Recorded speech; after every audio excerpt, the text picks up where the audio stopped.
शिवराज सिंह चौहान खंडवा के सिंगाजी धाम पहुंचे थे और यहां पर उन्होंने धूनी माई में हवन किया। इसके साथ ही संत की समाधि पर उन्होंने नमन किया। लाडली बहनों को संबोधित सीएम ने किया और कहा कि योजना का पैसा खातों में पहुंच चुका है। उन्होंने कहा कि अगर कांग्रेस आ जाती तो सारी गड़बड़ हो जाती। शिवराज सिंह चौहान ने यहां पर लोकसभा चुनाव की तैयारियों में जुटने के लिए भी बात कह डाली। जनता पार्टी जीतेगी। संत सिंगाजी महाराज के दर्शन, समाधि के दर्शन करने जरूर आए।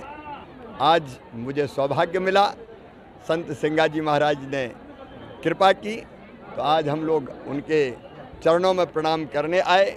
नर्मदा मैया के चरणों में प्रणाम किया और यही प्रार्थना की कि मध्य प्रदेश की जनता, हमारी बहनें, हमारे भाई, बेटा बेटी सब सुखी हो, सब निरोग हो, सबका मंगल हो, सबका कल्याण हो।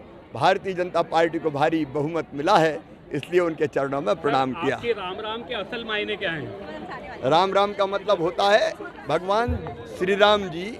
देखो, हम तो गांव में जब उठ के ही खड़े होते हैं और एक दूसरे से मिलते हैं तो कहते हैं राम राम।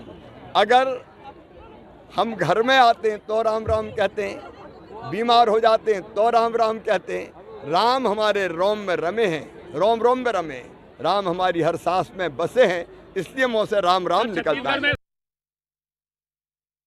खंडवा में मकान बनाने के लिए की गई खुदाई में खजाना निकलना और फिर उस खजाने को पाने के लिए सर्द रात में भीड़ का उमड़ जाना।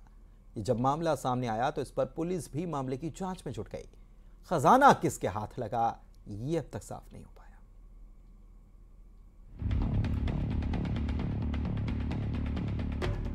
ये खंडवा के खिड़गांव का वही मकान है जिसकी खुदाई को लेकर खजाना मिलने का दावा किया जा रहा है।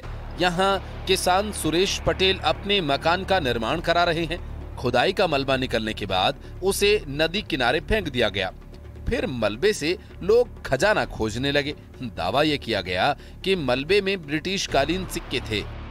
खिड़गांव में लोग खजाने की खोज के लिए निकले हैं और वो खजाना जहां से निकला है उसका मूल स्थान यही जगह बताई जा रही है। मूल रूप से किसान सुरेश पटेल का ये निवास है। ये घर काफी पुराना हो गया था और जिसका नव निर्माण कराने के लिए यहाँ खुदाई शुरू कराई गई। खुदाई का काम अभी भी जारी है। लोगों का कहना है कि यहाँ से खजाना निकला, घड़े निकले और उसके बाद जो मलबा यहाँ से पहुंचा नदी किनारे, वहां तक भी सिक्के पहुंचे। हालांकि मकान मालिक ने किसी तरह के खजाने की बात से साफ इनकार कर दिया।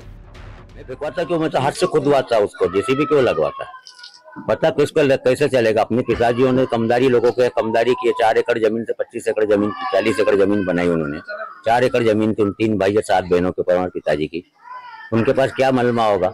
2.5 रुपए में पत्थर लेके आए थे, मजदूर के पैसे नहीं दिया था, 4 पत्थर बेचे मजदूरों के। वो समय में मकान बनाया था इन्होंने। और रात को मतलब पुलिस प्रशासन, तहसीलदार साहब भी आए थे, पंचनामा बनाया उन्होंने, मौके की जांच की क्या और देख के चले गए।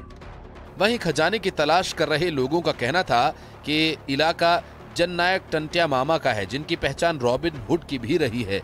ऐसे में लोगों को शक है कि उनके जमाने में खजाना गाड़ा गया हो सकता है। टंटिया मामा के राज के गड़े होंगे, यहाँ पुराना कुछ भी गड़ा हुआ होगा। अब उसका कोई इतिहास नहीं। वो 250-300 साल पुराने सिक्के थे, कुछ निकल आया है वो, और क्या पुराना कुछ दबा हुआ होगा तो ये मतलब निकल के जेसीबी के पड़ में बाहर आ गया है। ऐसा थोड़ी है कि उनको भी नहीं कुछ मिला है। 2 था सामने, यहाँ बच्चों ने पूरा गाँव लूट के ले गया है, जितना भी था बच्चे, छोटे छोटे बच्चे सब ले गए। वो खजाने की चर्चा इतनी ज्यादा है कि बड़े और बच्चे तक इसकी तलाश में लगे हुए हैं। उधर पुलिस ने मामले की जांच शुरू कर दी है। हालांकि खजाना मिलने की चर्चा तो है, लेकिन किसे मिला ये अभी तक पता नहीं चल पाया। Bureau report, news 18।